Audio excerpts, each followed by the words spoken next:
নমস্কার বন্ধুরা, welcome back to our channel RH creation. এখন দেখতে পাচ্ছ আমরা স্টেশনে চলে এসেছি। তো যাচ্ছি একটা জায়গায়, কোথায় যাচ্ছি সেটা দেখতে হলে পুরো ভিডিওটা দেখতে থাকো। তো চলো এখন কোথায় আছি তোমাদেরকে দেখিয়ে দিই। আমরা চলে এসেছিলাম শিমুরালি স্টেশনে। দেখো আমি আর শাশুড়ি মা বসে আছি আর তোমাদের দাদাভাই এখানে ভিডিও করছে। ঘড়িতে তখন বাজছিল 7:15। আমরা কিছুক্ষণ বসে 7:46 ট্রেনে উঠে পড়ি। আমরা রানাঘাট টু শিয়ালদা ট্রেনে উঠে পড়েছিলাম আর দমদমে নেমে গেছিলাম। তো যাচ্ছি, দেখো আমার মা বাবাও নৈহাটি থেকে এই ট্রেনেই উঠে পড়বে।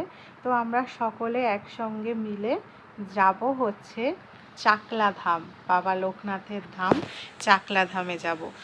প্রথমে বলে রাখি এই ভিডিওটা কিন্তু অনেকটাই বড় হবে, কারণ সম্পূর্ণ তথ্য কিন্তু আমি এই ভিডিওর মাধ্যমে তোমাদের কাছে তুলে ধরার চেষ্টা করেছি। তোমরা যদি একটু উপকৃত হয়ে থাকো অবশ্যই লাইক কমেন্ট শেয়ার করো আর একটু ধৈর্য ধরে ভিডিওটা দেখো। আর আমি বলছি আমার এই ভিডিওটা দেখে তোমরা যারা যারা এখনও যাওনি তারা একটু হলেও উপকৃত হবে। সকলে আমরা হাসি মুখ নিয়ে চললাম। আর আগেই বললাম মা বাবা উঠে পড়েছে নৈহাটি থেকে এই একই ট্রেনে। তো চলো যাওয়া যাক। এই করতে করতে আমরা চলে আসলাম দমদম জংশনে, দেখতেই পাচ্ছ। পৌঁছে আমরা বেশ কিছুক্ষণ বসেছিলাম, কারণ আমাদের ট্রেনটা একটু লেটেই ছিল। আর বসে বসে সবাই যে যার মতো কিছু খেয়ে নিল। তো খাওয়া দাওয়া কমপ্লিট করার পর ট্রেন চলে আসলো 9:22 গোবরডাঙ্গা লোকাল ধরে আমরা গুমা স্টেশনে পৌঁছে গেলাম। যে কোনো বনগাগামী ট্রেন ধরে আপনারা এই স্টেশনে আসতে পারেন। তো ফাইনালি আমরা চলে এসেছি গুমা স্টেশন, শিয়ালদা হয়ে গুমা স্টেশনে চলে এসেছি।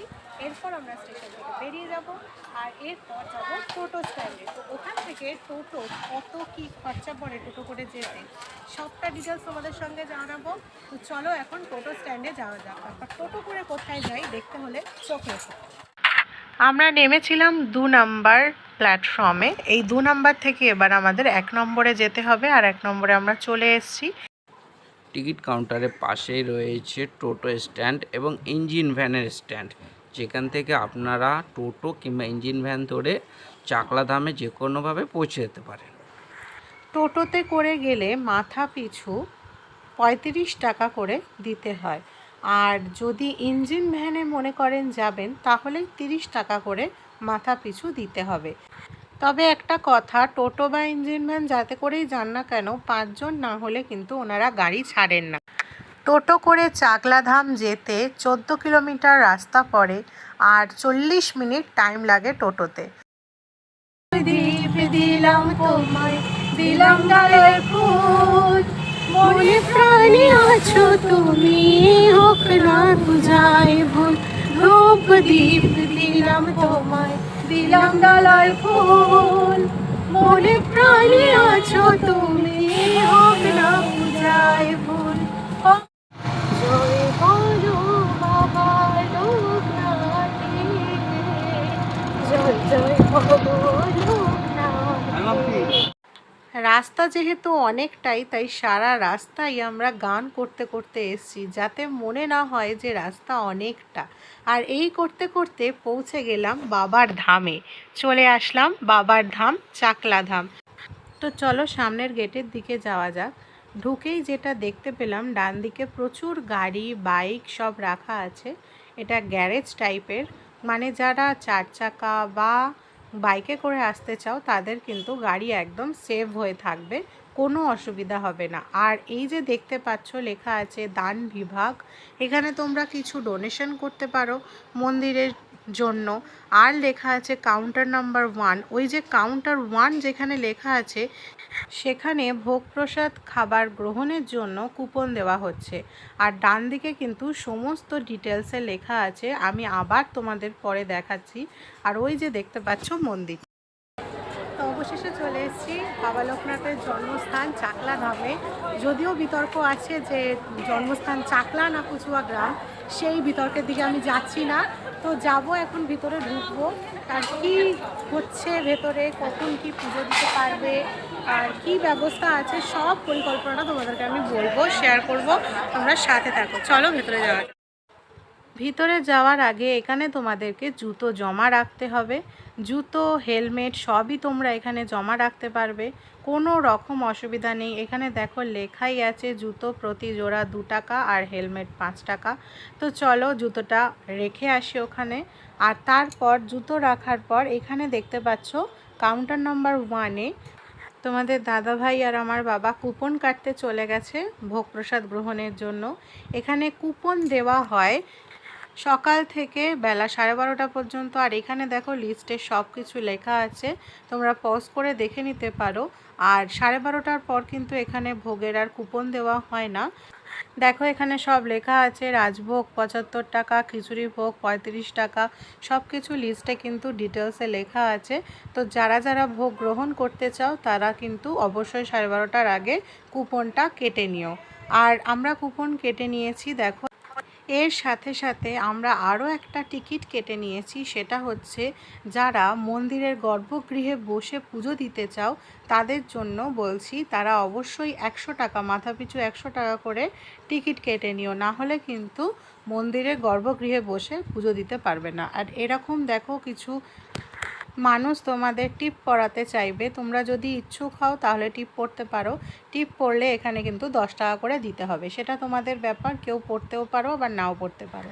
এরপর আমরা জুতো এখানে জমা রেখে দিয়েছিলাম প্রতি জোড়া 2 টাকা করে, আর যারা হেলমেট জমা রাখবে তাদের 5 টাকা করে পে করতে হবে। তো আমরা জুতো জোড়া রেখে দিয়ে বেরিয়ে আসলাম। এরপর মন্দিরে ঢুকবো। আর মন্দিরে ঢোকার মুখে একজন মন্দিরের কর্তী এইরকম কিন্তু জল দিয়ে যাচ্ছে অনর্গল, কারণ মেঝে প্রচণ্ড উত্তাপে গরম হয়ে যাচ্ছে, যাতে পায়ে গরম না লাগে সেই জন্য কিন্তু উনি কনস্ট্যান্ট জল দিয়ে যাচ্ছেন। এরপর আমরা মন্দিরে প্রবেশ করব। আর আমাদের সাথে আরও যারা যারা এসছিল তাদের একটু বিশ্রামের প্রয়োজন আছে। আমি পুরো মন্দিরটাই তোমাদের ঘুরে দেখাবো।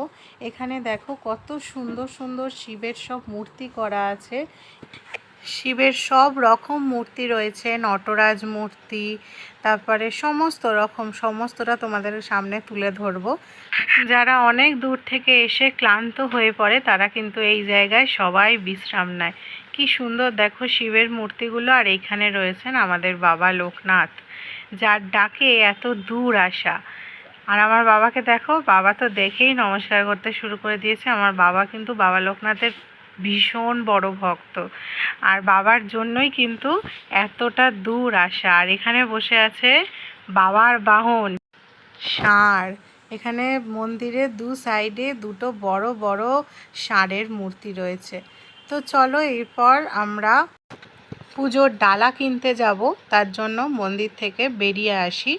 তো অবশ্যই তো মন্দিরের গর্ভগৃহে প্রবেশ করব আর গর্ভগৃহেই পুজো দেব। তো চলো পুজোর ডালা আগে কিনে নিই। মন্দির থেকে বেরিয়েই তোমরা সাইডে দেখতেই পাবে প্রচুর মালার দোকান রয়েছে আর মালা ঝুলছে। খুব সুন্দর মালাগুলো দেখতে। দেখো আমার তো প্রথম দেখাতেই এত পছন্দ হয়েছে যে সত্যি কিছু বলার নেই। ভীষণ সুন্দর সুন্দর অনেক মালার দোকান আছে, তোমরা প্রচুর ডালা এখান থেকে কিনতে পারো। ডালার দাম কেমন তোমরা এখানকার বিক্রেতার কাছ থেকেই শুনে নাও। বলো প্রথম থেকে বলো। এই মালা দিয়ে মিশ্রি, নকুলদানা, বাতাসা, ধূপকাঠি, মোমবাতি, ফুল, বেলপাতা মালা দিয়ে 100 গাছে 151, 200, 5 টাকা আপনাদের ইচ্ছে আপনাদের দ্বারা। আর এটা 101। হ্যাঁ হ্যাঁ, এর মধ্যেও কি কি থাকে? এর ভিতরে মিশ্রি, নকুলদানা, বাতাসা, ধূপকাঠি, মোমবাতি, ফুল, বেলপাতা মালা দিয়ে সুন্দর করে সাজিয়ে। আর এখন ফুলের মালাগুলো দিয়ে এগুলো 51 টাকা। সবাই তো সব রকম নেয় ওর জন্য। শুনতেই পেলে এখানে 51 টাকা থেকে পুজোর ডালা আরম্ভ। 51 টাকায় এখানে আকন্দ ফুলের মালা একটা দেবে, তার সাথে ধূপ, মিছরি, মোমবাতি, নকুলদানা এই সব কিছু থাকবে। এছাড়াও এখানে ডালার দাম আছে 101 টাকা, 151 টাকা এরকম দাম আছে। আর সবেতেই কিন্তু এই একই জিনিস থাকবে। তো আমরা এখানে 101 টাকা এবং 151 টাকার 2টো ডালা নিয়ে নিয়েছিলাম। তো চলো আমরা এবার ডালা নিয়ে ভিতরে প্রবেশ করব। তোমরা তোমাদের সাধ্য মতো এখান থেকে পুজোর ডালা কিনে নিতে পারো, এমন নয় যে 101 টাকারই কিনতে হবে বা 151 টাকারই কিনতে হবে। তো চলো এরপর আমরা ভিতরে প্রবেশ করি। আগেই বললাম গর্ভগৃহে পুজো দেবার জন্য কিন্তু অবশ্যই টিকিট কাটতে হবে, মাথা পিছু 100 টাকা করে এক একজনকার টিকিট। তো আমরা এখানে লাইনে দাঁড়িয়ে পড়েছি, এখানে কিন্তু লাইন দিতে হবে, তবেই তোমরা পুজো দিতে পারবে। লাইন বেশ ভালোই পড়ে মন্দিরে। আর এখানে দেখো তখন বাবার ভোগ আসছে, ভোগ নিবেদন করা হবে, তাই আমরা পুজোটা তখন দিতে পারিনি। তাই বেশ কিছুক্ষণ আমরা লাইনে দাঁড়িয়েছিলাম। আর বাবার ভোগ প্রসাদের পুজো হয়ে যাওয়ার পর, ভোগ নিবেদনের পর আবার আমাদের পুজো দেওয়া স্টার্ট হলো। আর এখানে দেখো কাঁচের বাইরে থেকে দেখা যাচ্ছে ঠাকুরমশাই কিন্তু এখানে পুজো করছে। আর আমরা ততক্ষণ এখানে বসেছিলাম, এখানে প্রচুর মানুষ কিন্তু বসে আছে, আমরাও এখানে বসেছিলাম আর বাইরে থেকে বাবার পুজো দেখছিলাম।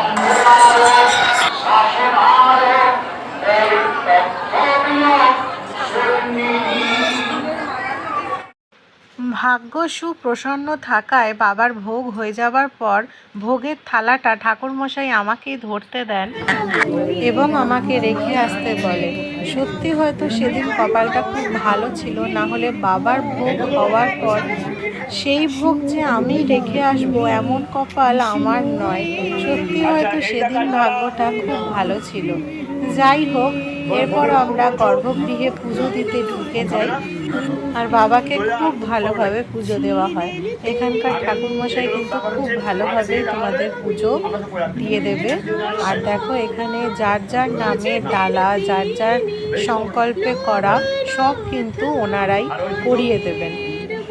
আর আরও একটা সৌভাগ্য আমার হয়েছিল, সেটা হচ্ছে আমি বাবা লোকনাথের সামনে বাবা লোকনাথকে গান শোনাতে পেরেছিলাম। হ্যাঁ, আমি গর্ভগৃহে পুজো দেওয়ার পর আমি নিজের গলায় বাবাকে গান শুনিয়েছিলাম। যে গানটা তোমরা শুনতে পাচ্ছ সেই গানটা আমারই গাওয়া। তোমাদের দাদা ভাই ছোট্ট করে ভিডিওটা করেছিল তাই। এরপর আমাদের পুজো দেওয়া কমপ্লিট হয়ে যায় আর আমরা মন্দির থেকে বেরিয়ে আসি বাবাকে নমস্কার করে। এরপর আমরা ধূপকাঠি, মোমবাতি এইসব তো মন্দির চত্বরে ধরানো যায় না, তো ধূপকাঠি মোমবাতি কোথায় ধরানো হচ্ছে দেখিয়ে দিচ্ছি চলো। মন্দির চত্বর থেকে বেরিয়ে এসে বাইরে একটা জায়গায় তোমরা দেখতেই পাবে বেরিয়ে, যেখানে প্রচুর ধোঁয়া, ধূপকাঠি, মোমবাতি সব কিছু কিন্তু এইখানেই ধরানো হচ্ছে। তো এখান থেকেই বাবার মন্দিরটা একদম সামনাসামনি, তাই এখানেই ধূপকাঠি মোমবাতি ধরানো হচ্ছে। মন্দিরের ভেতর কিন্তু কোনো রকম আগুনের ব্যাপারটা নেই, মানে ধূপকাঠি বলো, মোমবাতি বলো, কিচ্ছু কিন্তু এখানে ধরানো যাচ্ছে না, এমনকি প্রদীপ পর্যন্ত জ্বালানো নেই মন্দিরের ভেতর। এরপর আমরা চলে যাই রাজভোগ খাওয়ানোর লাইনে। তো ওখানেও দেখো প্রচুর লাইন পড়ে গেছিলো, এইখানে রাজভোগটা খাওয়ানো হচ্ছে। আর খিচুড়ি ভোগ কোথায় খাওয়ানো হচ্ছে সেটাও আমি তোমাদের ভিডিও শেষে দেখিয়ে দেবো, তো দেখতে থাকো। এই করতে করতে আমরা ভিতরে প্রবেশ করে গেলাম। আর টিকিট কিন্তু এখানে ঢোকার আগেই যার যার টিকিট তার তার হাতে দিয়ে দিতে বলছে। আবারও বলে দিচ্ছি, রাজভোগ কিন্তু এখানে 75 টাকা করে। আর রাজভোগ যদি কেউ তোমরা মনে করো নিয়ে যাবে বাড়িতে, তাহলেও কিন্তু 75 টাকা করে। ওই দেখো ওখানে বাবা মা বসে গেছে আর এদিকে আমরা, কারণ বাবা মা আমাদের সঙ্গে বসার জায়গা পাইনি, তাই বাবা মা শাশুড়ি একদিকে বসেছে আর আমরা একদিকে বসেছি। আর এখানে দেখো খুব সুন্দর সিস্টেমে কিন্তু খাবার দেওয়া হচ্ছে, দুটো ঘর মিলিয়ে খাবার পরিবেশন করা হচ্ছে। প্রচুর লোক একসঙ্গে, প্রায় 9 করেও 500-600 জন লোক এখানে বসে ভোগ গ্রহণ করতে পারবেন। তো প্রথমেই ভোগের প্লেটে চলে আসে গরম গরম গোবিন্দভোগ চালের খিচুড়ি, তার সাথে চলে আসে আলু কুমড়োর তরকারি। আর এখানে প্রত্যেকটা ঠাকুরের ভোগ মানেই তো আলাদা স্বাদ, এই স্বাদের ভাগ হবে না। এরপর চলে আসে বাসমতি চালের ঝরঝরে পোলাও, যেটাকে আমরা বলে থাকি বাসন্তী পোলাও, তার সাথে আলু পনিরের তরকারি। আর আমি এখানে খাওয়ার সময় ভিডিও করছিলাম বলে অনেকেই কিন্তু কৌতূহল দৃষ্টিতে তাকিয়েছিল, ভাবছিল কি করছে মেয়েটা। যাই হোক, তাতে আমার কিছু যায় আসে না, আমি তোমাদের কাছে সম্পূর্ণ তথ্যটা তুলে ধরতে চাই, যাতে তোমরা আমার ভিডিওটা দেখে যারা যারা আসতে চাও তারা একটু উপকৃত হও। আর তোমাদের কিন্তু একটা সাবস্ক্রাইবই আমাকে অনেকটা এগিয়ে নিয়ে যাওয়ার সাহায্য করে। তাই বলছি প্লিজ একটু সাবস্ক্রাইব করে পাশে থেকো। আর একটা কথা, এখানে কিন্তু প্রত্যেকটা খাবার বারবার রিপিট হচ্ছিল, মানে 75 টাকায় তোমরা যত খুশি খাও। এরপর চলে আসে দেখো পাঁপড়, আর পাঁপড় আসলে তো চাটনি আসবেই, একে অপরের পরিপূরক। তো চাটনিও চলে আসে দেখো। এরপর চলে আসে বাবার মেন ভোগ, পরমান্ন ভোগ, যেটাকে আমরা বলে থাকি পায়েস। এখানে কিন্তু খাবার তাড়াতাড়ি আসছে মানে এই নয় যে খাবার সময় দেবে না, খাবার কিন্তু অনেকক্ষণ ধরে সময় দিচ্ছে ওনারা। তো যাই হোক, খাবার দাবার কমপ্লিট করে এখানে কিন্তু নিজের খাবার প্লেটটা নিজেকেই ফেলতে হবে, এটা কিন্তু এখানকার নিয়ম, আর এটা আমাদেরও করা উচিত। এরপর আমরা প্লেটটা নিয়ে নিচে চলে আসলাম, আর এখানেই ডাস্টবিন আছে ফেলার জন্য প্লেটটা। আর তারপর আমরা হাতটা ধুয়ে মন্দিরে রেস্ট নিচ্ছিলাম। এখন আমরা একটু এখানে বসে আছি মন্দিরের সামনে, আমাদের সামনেই মন্দির। একটু এখন রেস্ট নিচ্ছি, তো রেস্ট নিয়ে তারপর আবার ঘুরতে যাব। আর মন্দিরের আরও কিছু অংশ দেখানো বাকি আছে, সেগুলো দেখাবো। বাবা তারকনাথের এখানে দেখো এক একটা রূপ এখানে তুলে ধরা হয়েছে, আর এইখানে রয়েছে আমাদের বাবার বাহন, সুসজ্জিতভাবে বাবার বাহন দুই ধারে বসে আছে। আর এখানে প্রচুর মানুষ কিন্তু এখানে রেস্ট নিচ্ছে, যা অনেকে অনেক দূর থেকে এসেছে পুজো দিতে। আমিও এখানে রেস্ট নিচ্ছিলাম, অনেকে এখানে শুয়েও পড়েছে দেখো। আর ভীষণ ঠান্ডা মন্দিরটা, তার জন্য আরও ভালো লাগে। আর এখানে একটা বড় কাঁঠাল গাছ আছে, দেখেছো কত কাঁঠাল হয়েছে। তারপর দেখো মন্দির থেকে বেরিয়েই সামনে দেখতে পাবে অনেক বড় মেলা, এখানে অনেক রকমের জিনিস বিক্রি হচ্ছে। এখানেও একটা লোকনাথ মন্দির আছে দেখেছো। আর বাবার ধামে এসেছি, চারিদিকেই শুধু বাবা আর বাবা। আর এখানে দেখো তোমরা এখান থেকে বাবা লোকনাথের ফটো বা মূর্তি কিনে নিয়ে যেতেই পারো। ছোটদের খেলনারও অনেক রকমের জিনিস বিক্রি হচ্ছিল, পাখা বিক্রি হচ্ছিল ছোট ছোট। আর এই পাখিগুলো আমার খুব সুন্দর লেগেছে, আমি এখান থেকে বাবা লোকনাথের ফটো কিনে নিয়ে গিয়েছিলাম। আর এরপর দেখো আমি তোমাদের আরও একটা জায়গা দেখিয়ে দিচ্ছি, যেখানে খিচুড়ি ভোগ গ্রহণ করা হয়। মেলার মধ্যে দিয়ে এই রাস্তাটা দেখো, এখানে লাইন পড়ে, এখন লাইন নেই যদিও বিকেল হয়ে গেছে, তো এখন আর ভোগ প্রসাদ খাওয়ানো হচ্ছে না। আর এখন বাজে ঘড়িতে প্রায় 4টে। আর এখানে দেখো কত বড় বড় কড়া এখানে রান্না হয় খিচুড়ি। আর ওই যে দেখতে পাচ্ছ লেখাই আছে খিচুড়ি ভোগ গ্রহণ কেন্দ্র, কটা থেকে ভোগ বিতরণ করা হয় দেখো সব লেখা আছে। রাজভোগও কিন্তু 1:30টা থেকেই বিতরণ করা হয়। সম্পূর্ণ তথ্য আমি এই ভিডিওর মাধ্যমে তোমাদের কাছে তুলে ধরার চেষ্টা করেছি। তোমরা যদি এই ভিডিও থেকে একটু উপকৃত হয়ে থাকো তাহলে প্লিজ একটা লাইক কমেন্ট শেয়ার করে দিও। আর এখানে দেখো শ্রী শ্রী তৈলঙ্গ স্বামীর মন্দির আর শ্রী শ্রী বেণীমাধবের মন্দির লোকনাথ মন্দিরের ভিতরেই রয়েছে। দেখো পুরো মন্দিরটা এবার তোমাদের দেখিয়ে দিচ্ছি। দেখো মূর্তি আছে ব্রহ্মা বিষ্ণু মহেশ্বর, এই 3জন কিন্তু মন্দিরের চূড়ায় রয়েছে।